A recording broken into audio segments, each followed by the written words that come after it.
नमस्कार दोस्तों, मैं कृष्णकांत त्रिपाठी अपने चैनल में आपका स्वागत करता हूं।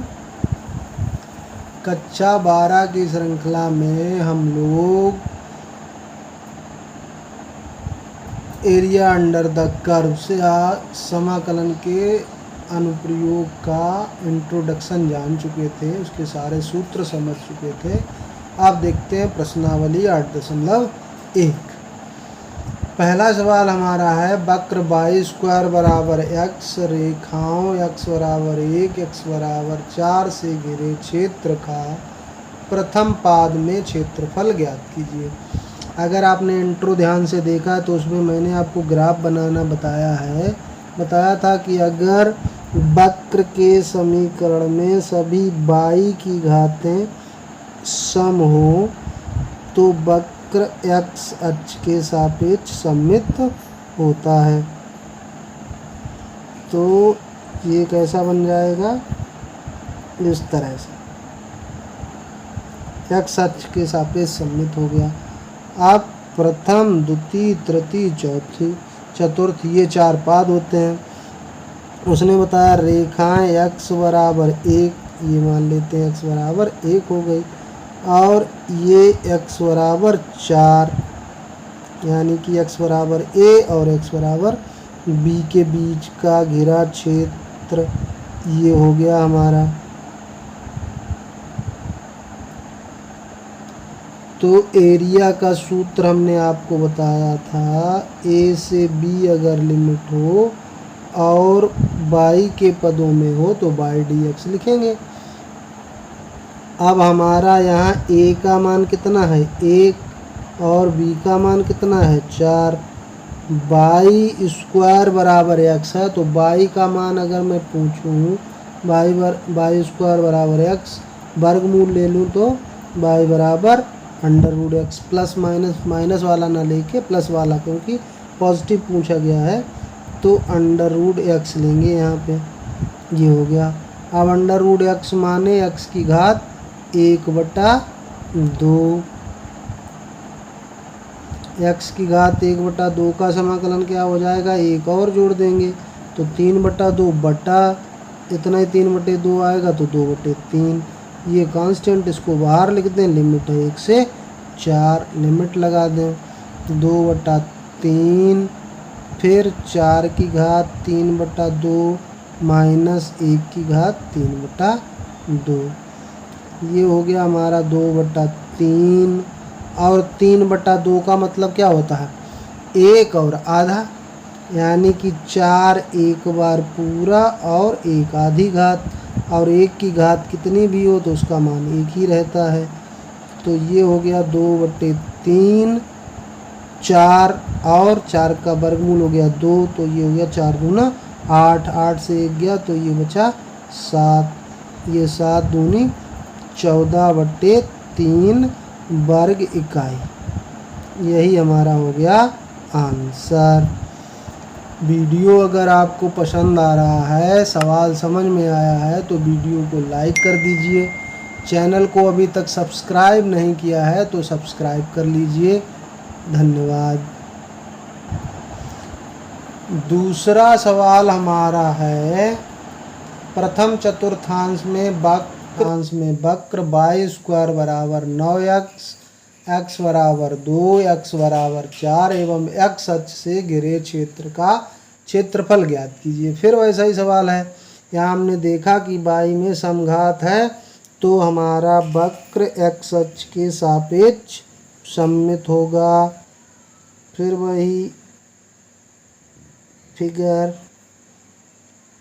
ये हमारा x अक्ष हो गया, ये y अक्ष हो गया। y स्क्वायर बराबर 9x है, इससे मैं y का मान निकालूं तो 9 का वर्गमूल 3 और अंडर रूट x। a का मान हमारा यहाँ कितना है 2, b का मान कितना है 4। एरिया बराबर a से b लिमिट और y dx मान रख देंगे। 2 से 4, y का मान है हमारा 3 रूट एक्स का मतलब x घात 1/2, 3 बाहर निकाल लिया। अभी रूट एक्स का कर चुके हैं, तो 2/3 एक्स की घात 3/2 ये हो गया हमारा समाकलन इसका। ये 3 3 कैंसिल, 2 बाहर निकाल लिया, 4 की घात 3/2 माइनस 2 की घात 3/2, 3/2 माने 1.5, यानी कि 1.5 मतलब 1 और आधी घात, ऐसे ही इधर हो जाएगा।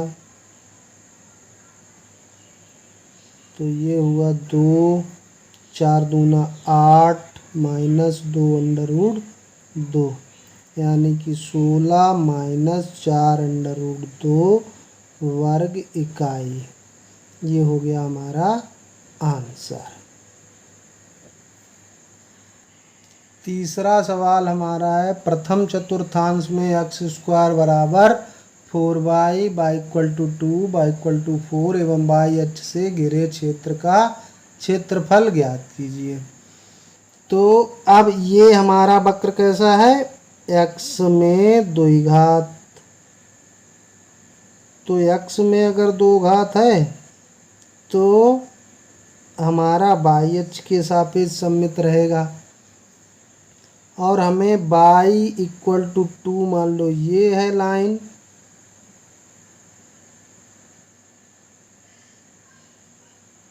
प्रथम चतुर्थांश में कहा गया तो इधर ऊपर तक लिए जाएं, y=2 और y=4 मान लो ये।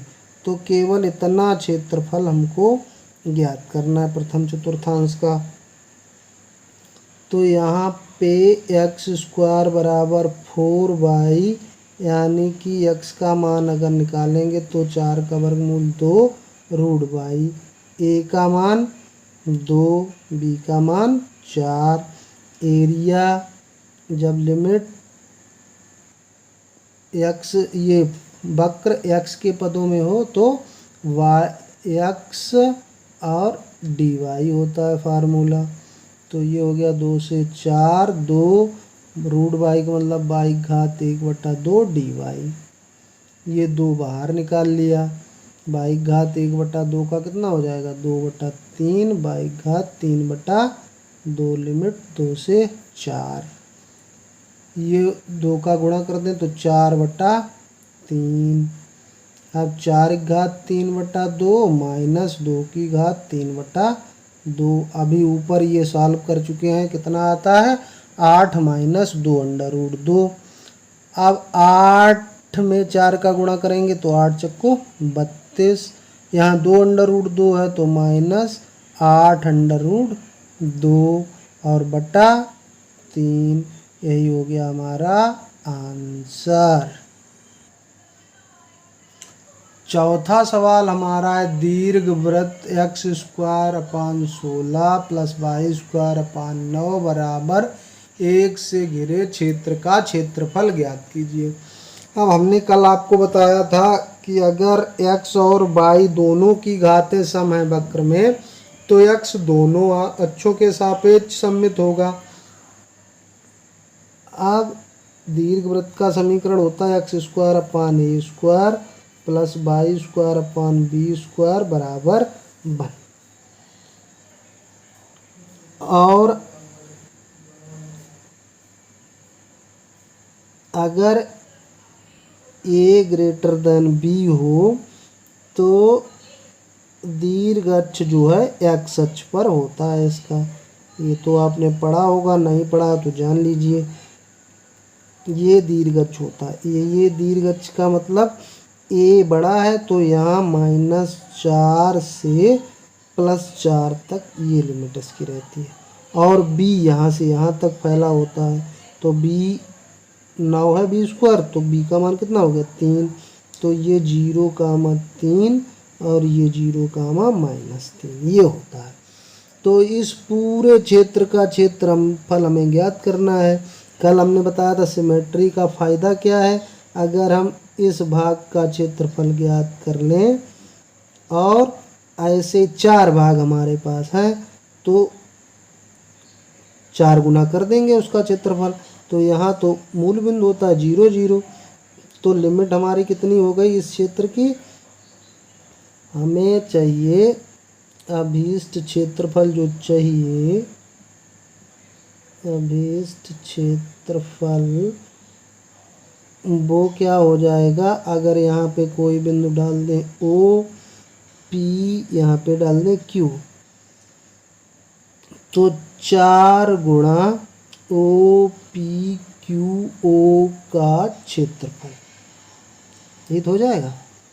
अब 4 गुणा ओ पी ओ क्यू का क्षेत्रफल क्या हो जाएगा, 0 से 4 लिमिट है, चाहे तो 0 से 3 लिमिट भी ले सकते हैं, तब y के सापेक्ष y वाला लेना पड़ेगा मान, और अगर ये लेंगे तो 0 से 4 तब y dx लेंगे, और अगर 0 से 3 लिमिट लेते हैं तो x dy लेंगे, क्योंकि ये दोनों अक्षों के सापेक्ष है सममित, x अक्ष और y अक्ष।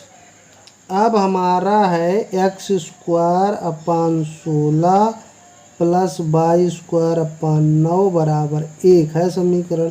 तो वाई स्क्वायर अपान 9 का मान अगर निकालें तो ये उधर चला जाएगा, एक्स स्क्वायर अपान 16, यानी कि 16 माइनस एक्स स्क्वायर बटे 16।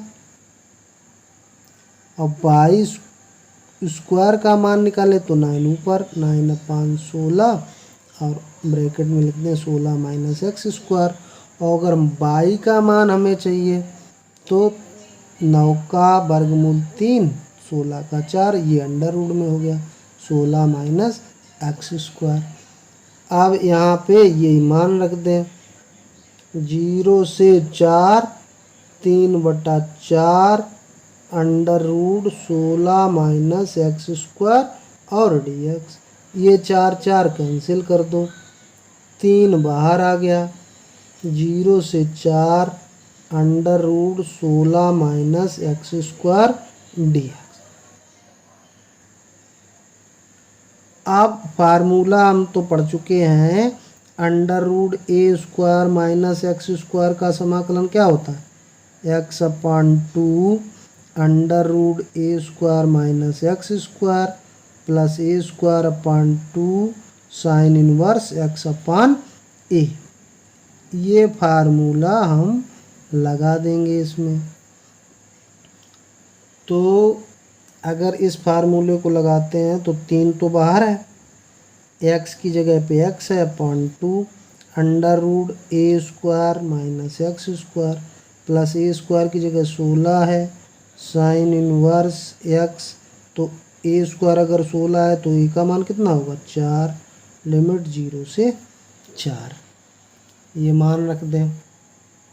तो 3 तो बाहर है हमारा, यहाँ 4 रखो x की जगह, तो 4/2 अंडर रूट 16, फिर x की जगह 4 रखेंगे तो 4 का वर्ग 16 प्लस 16/2 हो गया 8, x की जगह 4 माइनस x की जगह 0 रखें तो 0 का गुणा 0 हो गया, और साइन इनवर्स 0 भी 0 होता है, तो ये तो दोनों 0 ही हो जाएंगे। तो ये हो गया 3, ये 16 गया 0, 0 का गुणा 0 प्लस 8 साइन इनवर्स 1, यानी कि 8